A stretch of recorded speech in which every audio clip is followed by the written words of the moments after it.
ओम नमः सिद्धेभ्यः। ओम नमः सिद्धेभ्यः।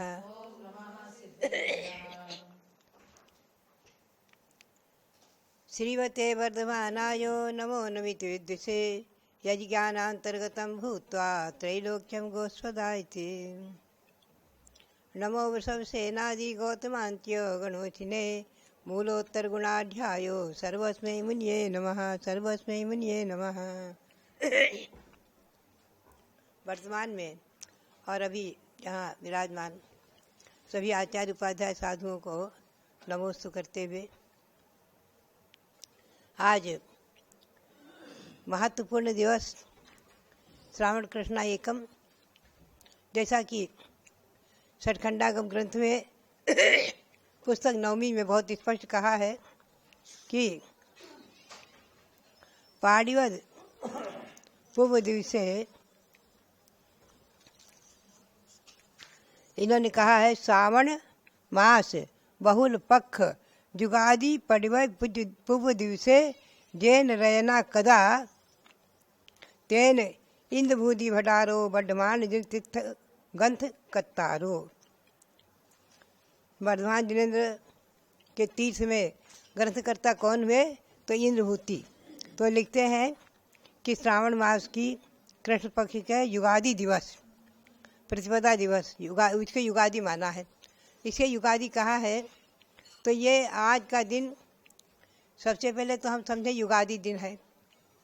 इस पर मैंने पहले भी चर्चा की है कि विक्रम संवत विक्रमादित्य राजा से चला, चैत शुक्ला एकम, ये गुड़ी पाड़वा जो विक्रम संवत कहलाता है। वीर निर्माण संवत भगवान के मुख से आने से चला, ये कार्तिक शुक्ला एकम से हमारा नया संवत्सर शुरू होता है। वीर निर्माण संवत 2546वां चल रहा है और ईस्वी सन तो कृष्ण का ही है। लेकिन ये श्रावण कृष्णा एकम को युगादि दिवस माना है, यानी अनादि, जो युग की आदि, महीना की मास का प्रारंभ श्रावण मास से होता है, ऐसा बहुत स्पष्ट है।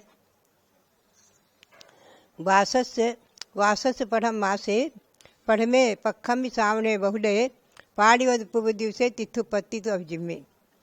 वर्ष का प्रथम मास और प्रथम पक्ष और प्रथम तिथि पूर्व दिवस तीर्थ की उत्पत्ति हुई, सो बताते श्रावण बहुले, श्रावण कृष्णा एकम। तो आज का दिन अपने जीवन में इतना महत्वपूर्ण है। श्रावण कृष्णा एकम युगादि दिवस।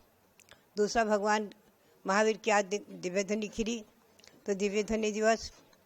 आज गौतम स्वामी गणधर पद को प्राप्त हुए, तो श्री गौतम स्वामी के गणधर पद का दिवस। और आज के दिन ही उन्होंने भगवान की दिव्यध्वनि सुनकर द्वादशांग रूप से ग्रंथ रचना की, तो इसलिए द्वादशांग जनवाणी दिवस, द्वादशांग वाणी दिवस। और साथ ही आज के दिन उनके मुख से चैत्य भक्ति निकली है, संस्कृत की रचना। कई बार चर्चा एक बार विद्वानों में आई कि प्राकृत भाषा हमारी है, संस्कृत हमारी नहीं है, प्राकृत भाषा हमारी मूल है। तो इस पर मैंने उन्हें ये प्रमाण दिखाए कि सबसे पहले हमारा वर्तमान में जो स्तुतियों में स्तुति पाठ, सबसे पहली स्तुति है चतुर्थकालीन गौतम स्वामी के मुख से निकली संस्कृत में, चैत्य भक्ति। जयति भगवान हेमा भोज प्रचार। तो उसकी टीका में भी लिखा हुआ है कि श्री वर्धमान स्वामिनम प्रत्यक्षीकृत्य गौतम स्वामी जयति इत्यादि स्तुति आह। श्री गौतम स्वामी का प्रत्यक्षाकार करके, पहला प्रथम मुखावलोकन करके श्री गौतम स्वामी के मुख से निकली ये स्तुति है, जयति भगवान। और इस बात को बृहद्रव संग्रह की टीका में कहा है। और दूसरी एक और है, हम ध्यान रखें, हम और आप सभी, कि वीर भक्ति। वीर भक्ति तो अमर मुनिकृत सहस्रनाम की टीका है। ये सहस्रनाम जो जिनसे स्वामी का है, वह हमारे यहाँ उपलब्ध छपा हुआ है सोलापुर से। उसमें उन्होंने भी लिखा हुआ है कि वीर भक्ति यह सर्वाणि चराचराणि विधिवत द्रव्याणि तेसाम गुणान। जो हम और आप वीर भक्ति पढ़ते हैं, ये वीर भक्ति भी गौतम स्वामी के मुख से निकली हुई है। तो दो स्तुति 2 भक्तियाँ हमें श्री गौतम स्वामी के मुख से जो है निकली हुई संस्कृत में उपलब्ध हैं, और बाकी दैव से प्रतिक्रमण, पाक्षिक प्रतिक्रमण, इनके दंडक सूत्र प्राकृत में है। तो प्राकृत भाषा, संस्कृत भाषा देखा जाए तो भगवान महावीर की दिव्य ध्वनि, सभी भगवंतों की दिव्य ध्वनि को बताया है। 718 भाषाओं में दिव्य ध्वनि होती है, 718 भाषाओं में, और उसे कहा है कि संख्यात भाषा रूप वर्णन कर जाती है। 718 भाषा मुख्य रूप से है। इसका विवरण अनेकों ग्रंथों में आया है। तो हम ये नहीं कह सकते हैं कि प्राकृत भाषा ही हमारी है, संस्कृत भाषा नहीं। इस बात को भी हमें विद्वानों को सबको ध्यान में रखना चाहिए कि संस्कृत भाषा तो सबसे पहले गौतम स्वामी के मुख से निकली हुई है। और गौतम स्वामी जब स्तुति की है जो उन्होंने, तो सम्यक दर्शन को प्राप्त कर चुके थे, भगवान महावीर के शिष्य बन चुके थे। इसमें 3 लोग के समस्त जिन मंदिरों की वंदना है, कृत्रिम अकृत्रिम जिन मंदिरों की, 9 देवताओं की वंदना है, उनके नाम हैं पंच परमेष्ठी, अरहंत, सिद्धाचार्य, उपाचार्य, साधु, पुनः जैन धर्म, निरागम, जित्य, चैताले। और अरहंत भगवान को महानद बनाया है, महान तीर्थ बनाया है, बहुत ही सुंदर उत्प्रेक्षा अलंकार है। और भगवान की मुख मुद्रा का तो इतना सुंदर वर्णन किया है, अताम्र नैनोत्पलम सकल कोप वन्हेर जयातादि। वो काव्य पढ़ते पढ़ते बहुत मन प्रसन्न होता है। भगवान की वीतराग मुद्रा का अवलोकन कितना सुंदर किया है। तो इस प्रकार से ये गौतम स्वामी के मुख से निकली संस्कृत में स्तुति। आज उसमें 35 श्लोक है और 36वां जो है अंतरिका पाठ, इच्छाएं मनते चय भक्ति आदि प्राकृत में है। बात यही है कि अब दूसरी विषय ये आया कि वर्तमान में द्वादशांग जो है दिगंबर जैन परंपरा में नहीं माना है, द्वादशांग का अंश माना है। इस बात को हमने द्वादशांग श्रुति लिपिबद्ध नहीं हो सकता, इस पर थोड़ा सा संकलन किया था। केवल संकलन है, हमारा लेखन नहीं है। जय धवला सठखंडागम से लिया है। पहले तो इसमें पदों की गणना हम देखें। पद तिव्यम पदम तो हरिदम, 3 प्रकार के पद कहे गए हैं। सठखंडागम पुस्तक 1 से उद्धृत हैं वो, अर्थ पद, प्रमाण पद और मध्यम पद। तो मध्यम पद से ही पूर्व और अंगाणम पद विभागा। ये कहते हैं कि अर्थ पद, प्रमाण पद और मध्यम पद, एक पद के 3 भेद हैं। इसमें से मध्यम पद के द्वारा अंग एवं पूर्वों का की रचना है, उनका पद विभाग किया जाता है। तो जैसे कि मध्यम पद क्या है, मध्यम पद का लक्षण क्या है। 1634 कोडी तेसीद लक्षयम चेव 760 88 पद वर्णा। पद का लक्षण क्या है मध्यम पद का कि 1634 करोड़ 83 लाख 1634 करोड़ 83 लाख 7,888 अक्षर का एक मध्यम पद होता है। इस पद से द्वादशांग की रचना है। और अर्थपद क्या है, अर्थपद तो ये है कि जैसे कह दिया ग्रंथम आने पूजाम कुरु, ग्रंथ को लाओ पूजा करो आदि के वाक्य बना दिए छोटे छोटे, ये है अर्थपद। और मध्यम पद प्रमाण पद क्या है, तो आगे प्रमाण पद का लक्षण बताया है उसमें सब। तो मध्यम पद के द्वारा रचना है, यानी मध्यम पद एक पद में 1634 करोड़ 83 लाख 7,888 अक्षर होते हैं। इस प्रकार से द्वादशांग के समस्त पदों की संख्या ली है कि 12 सय कोडी ते सीधी तह होन्ति लखानम 58 सहस्रा पंचेव पदानी अंगाणम। द्वादशांग के समस्त मध्यम पदों का प्रमाण है कुल 112 करोड़ 83 लाख 58,005। ये द्वादशांग के पदों का प्रमाण। अब हम और आप चिंतन करें कि आज इतने मध्यम पद से द्वादशांग की जो रचना है तो संभव ही नहीं है। ये मौखिक ये सब मौखिक होता है विषय। ये ग्रंथ लिपिबद्ध नहीं हो सकता। तो इस पर जो है हमें और आपको बहुत चिंतन करना चाहिए कि हमारे दिगंबर जैन परंपरा में द्वादशांग नहीं है। एक बार एक विद्वान ने कहा कि हम श्वेतांबर परंपरा में द्वादशांग माने हैं, तो उनसे हम 11 अंग को ले लेंगे और बाकी 14 पूर्व अपने रचित कर दें आदि। हमने कहा ये कतई नहीं सोचना, क्योंकि उनके यहाँ उसमें भगवान मल्लीनाथ को स्त्री के रूप में माना है। हमने थोड़ा देखा है छपी हुई पुस्तकें, उनके साधु साथी लाते हैं, हमें भेंट कर जाते हैं। तो भगवान मल्लीनाथ को स्त्री के रूप में माना है और सवस्त्र आदि का वर्णन किया है, अभिक्षाचर्या में पात्र आदि का वर्णन किया, इत्यादि बहुत सारी बातें ऐसी हैं जो हम उसको नहीं ले सकते हैं।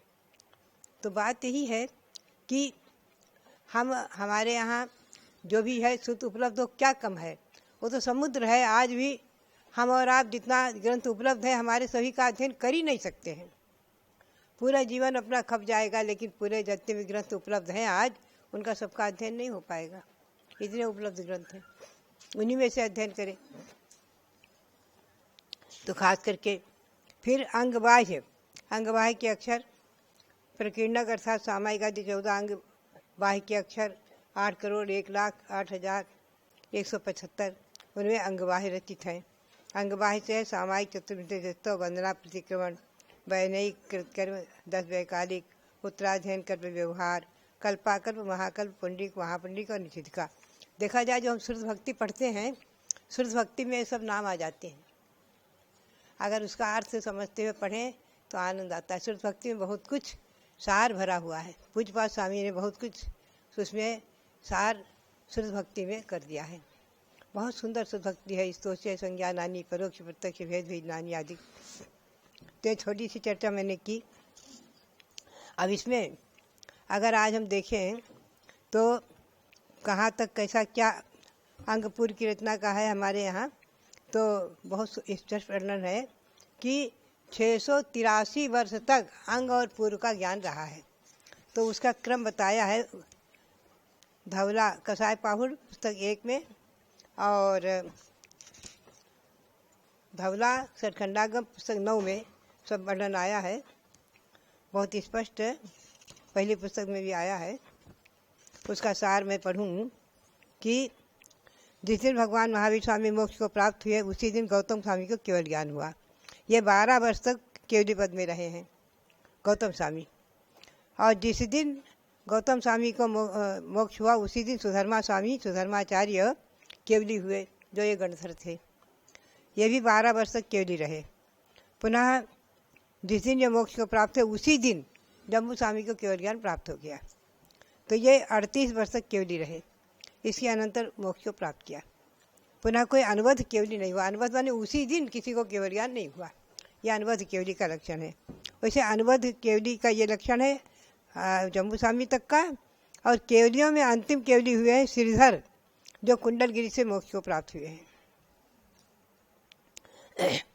और अनुबद्ध केवली के अनंतर नंदी आचार्य, नंदी मित्र, अपराजित, गोवर्धन आचार्य और भद्रबाहु आचार्य, ये 5 श्रुत केवली हुए। इनका काल लिया है 100 वर्ष। 100 वर्ष में ये 5 श्रुत केवली हुए। भगवान जम्बू स्वामी केवली इनके बाद में। पुनः विशाख, प्रौष्ठिल, क्षत्रिय, जय, नाग, सिद्धार्थ, धरतीसेन, विजय, बुद्धिल, गंगदेव और सुधर्म, ये 11 आचार्य 10 पूर्व के घारी हुए हैं। इनका काल मिलाया है 183 वर्ष। 183 वर्ष तक ये 11 अंग और 10 पूर्व तक का ज्ञान रहा। आगे की पूर्व का ज्ञान नहीं हुआ।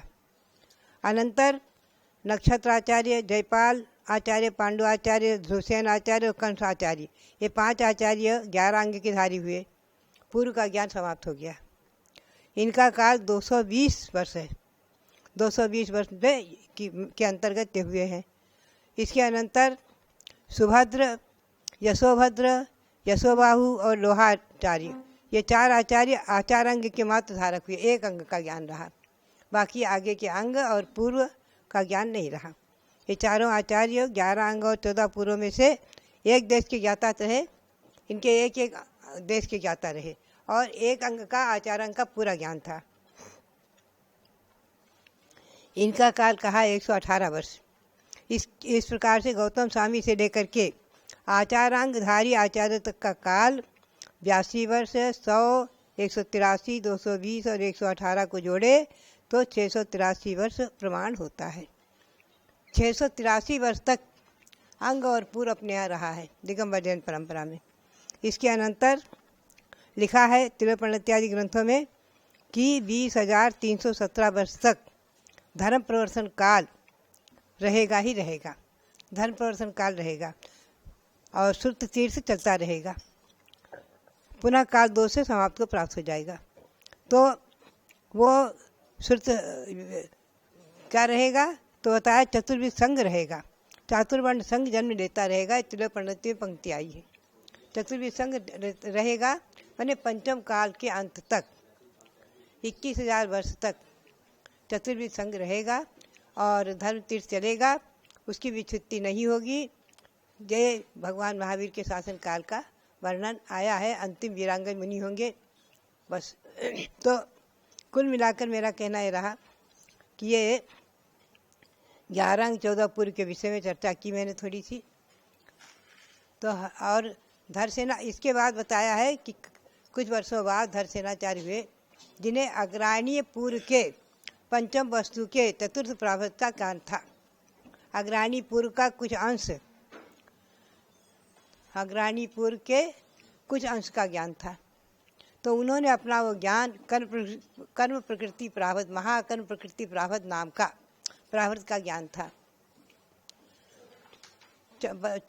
उससे वस्तु और प्रावध आदि सब संख्या मानी है, उसका वर्णन विस्तार से है कि कितना ज्ञान क्या। तो मतलब अग्राणी पूर्व का कुछ अंश का ज्ञान था।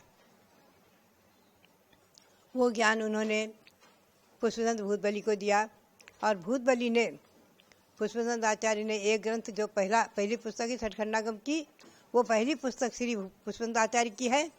उसमें सूत्र की रचना और आगे से तीसरे पुस्तक से लेकर के जो सूत्र की रचना है छठखंडागम की, वो सब रचना पुष्पदंत आचार्य की है, पुष्पदंत भूतबली आचार्य की है।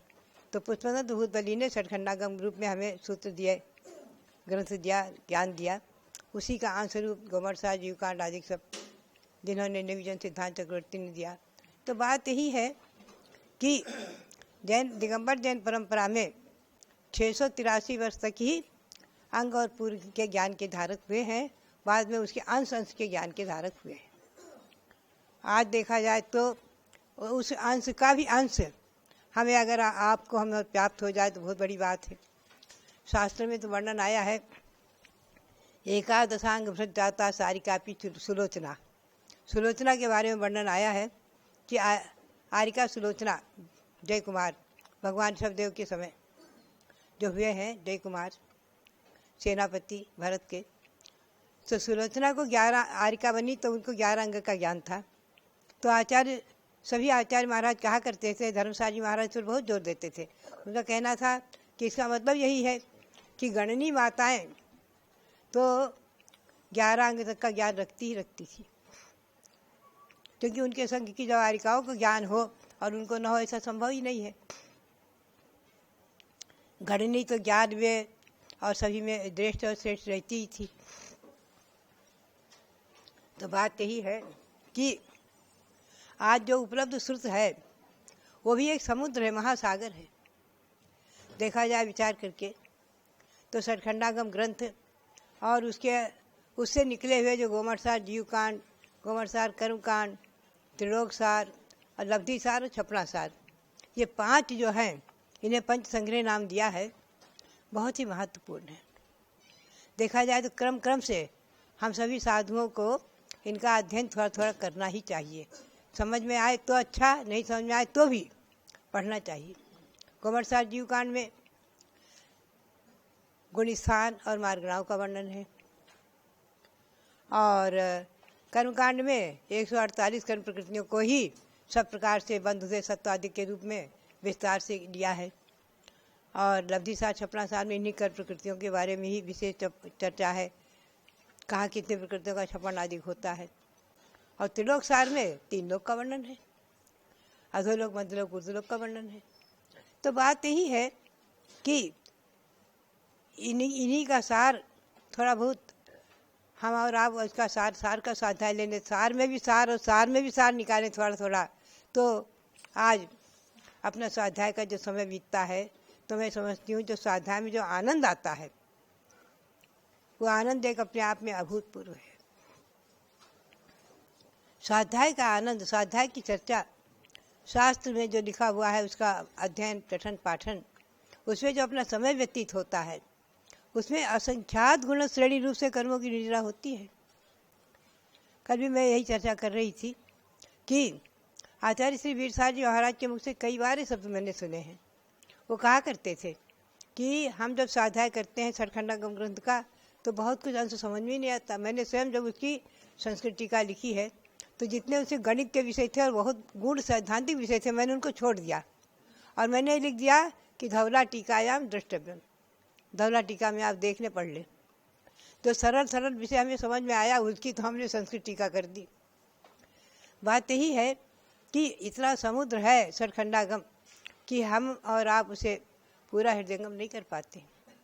अलौकिक गणित और भी बहुत से विषय सूक्ष्म और बहुत ही बारीक, बहुत ही श्रुत समुद्र है। हमारा और आपका शैव समाज बहुत उसके आगे ना कुछ के बराबर है। फिर भी कम से कम इतना तो हमें ज़रूर समझना चाहिए कि 14 गुण स्थान में हम कौन से गुण स्थान में हैं। 5वें में है, आप मुनि जन 6ठे में है, 7वें में है। कई बार चर्चा आती कलकत्ते में जब सन 63 में मैं थी, इस चर्चा को एक विद्वान बार बार लाते थे कि आज के चलते फिरते मुनि चलते हैं, विहार करते हैं, बोलते हैं, प्रवचन करते हैं, तो 7वां गुण स्थान कैसे होता है? 6ठा 7वां गुण स्थान परिवर्तित होता रहता है अंतर अंतर मुहूर्त में। तो मैं कहती पहले तो ये विषय सर्वज्ञगम्य है और क्योंकि चतुर्थकालीन मुनि भी तो विहार करते थे, आहार करते थे, उपदेश करते थे। दूसरी बात कि हम और आप आज किसी के भावों को निर्धारित नहीं कर सकते, समझ नहीं सकते हैं, तोड़ नहीं सकते। उनके परिणामों की विशुद्धि, असंख्यात गुण श्रेणी रूप से कर्मों की निर्जरा, ये आगम गम्य और सर्वज्ञ गम्य विषय है। हम तो आगम के परिप्रेक्ष्य में इतना ही समझ सकते हैं कि मुनियों के 6ठा 7वां गुण स्थान आज पंचम काल में भी है, भावलिंगी मुनि है, आगम में वर्णित है, क्योंकि श्रुत परंपरा का विच्छेद नहीं होगा, ये आचार्य ने स्वयं कहा है। और कुंद आचार्य पंचम काल के थे। और देखा जाए तो समंत भद्र स्वामी, ऐसे महान आचार्य, अमृतचंद सूरी और जयसेनाचार्य आदि जो आचार्य हुए हैं, धरसेनाचार्य आदि, ये सब पंचम काल के ही थे। ये भी लिखा है, ग्रंथ लिखते थे, बोलते थे, पढ़ाते थे, अध्ययन करते थे, विहार करते थे, आहार करते थे। तो कैसे इनके क्या गुण स्थान का परिवर्तन और कैसा सूक्ष्म विषय हमारे और आपके, वो कहने का मौखिक कहा नहीं जा सकता। किस प्रकार से तो सर्वज्ञगम्य विषय है गुण स्थान की चर्चा। खैर, तो बात यही है कि आगम पर श्रद्धा, ये आज्ञा सम्यक तो है। 10 प्रकार के सम्यक में आज्ञा सम्यक जो है, इसी का नाम है कि आगम पर हम श्रद्धा करें। आगम के ऊपर श्रद्धा करके हम ये समझें कि विहार तो पहले भी साधु करते थे, घंटे घंटे 2-2, 4-4 घंटे, 3-3 घंटे विहार तो करते ही थे, और उपदेश भी करते थे, ग्रंथ भी लिखते थे, और भगवंतों की स्तुति आदि भी करते थे। महंत गोस्वामी ने 48 काव्य बनाए, ताले टूटते चले गए। अब उनके गुण स्थान की विशुद्धि कैसी रही होगी? विशेष रही जब ही ऐसे ऐसे अतिशय हुए हैं, चमत्कार हुए हैं। पूज्यपाद स्वामी ने 8 श्लोक रचे संस्कृत में काव्य के, न स्नेहा चरणम, शांति भक्ति, और एकदम नेत्र ज्योति आ गई। कैसे परिणाम की विशुद्धि रही होगी ग्रंथ रचते समय, लिखते समय? और कोई वो लेखनी कलम लेकर नहीं लिख रहे थे, प्रायः एक पाठ ही रहे। ये सब विद्या एक पाठ ही रही है। लिपिबद्ध तो धीरे धीरे हुआ है, एक बार पढ़ लिया, सुन लिया, बस याद हो गया। अकलंग देव तक तो ये सब एक पाठी का वर्णन आया है कि अकलंग देव स्वयं एक पाठी थे, निगलंग 2 पाठी थे। तो बात यही है कि आज देखा जाए तो हम लोगों का क्षयोपशम बहुत उसके आगे ना कुछ के बराबर है, बहुत मंद है। फिर भी जितना भी हम अध्ययन स्वाध्याय चिंतन मनन पठन करते हैं, ये भी असंख्यात गुण श्रेणी रूप से कर्मों की निर्जरा को करने वाला है। प्रतिक्षण हो रही है असंख्यात गुणी कर्मों की निर्जरा हमारे और आपके हो रही है, और वो हमें भले ही न दिखे, लेकिन भगवंतों ने बताया है, जो निर्जरा के 11 स्थान बताए हैं उसमें है असंख्यात गुण श्रेणी रूप से कर्मों की निर्जरा है। तो ये सब विषय सूक्ष्म है, फिर भी श्रद्धा के विषय है। हमें और आपको इस पर श्रद्धा करना है। सूक्ष्म विषय होते हुए जो हमें नहीं भी समझ में आता है, लेकिन श्रद्धा का विषय है। तो आज की चर्चा में यही है कि आचार्य परंपरा आज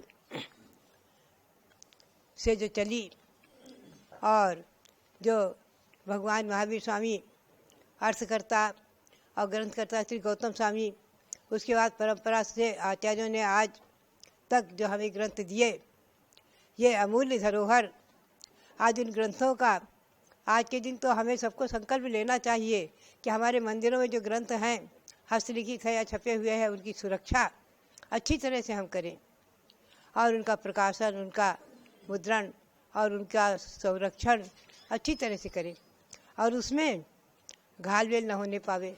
आजकल जो संशोधन परिवर्तन करने का एक चल गया, उसको हमें रोक लगानी चाहिए, और हमें श्रद्धा के साथ एक एक पंक्ति पर, एक एक अक्षर पर ध्यान देना चाहिए।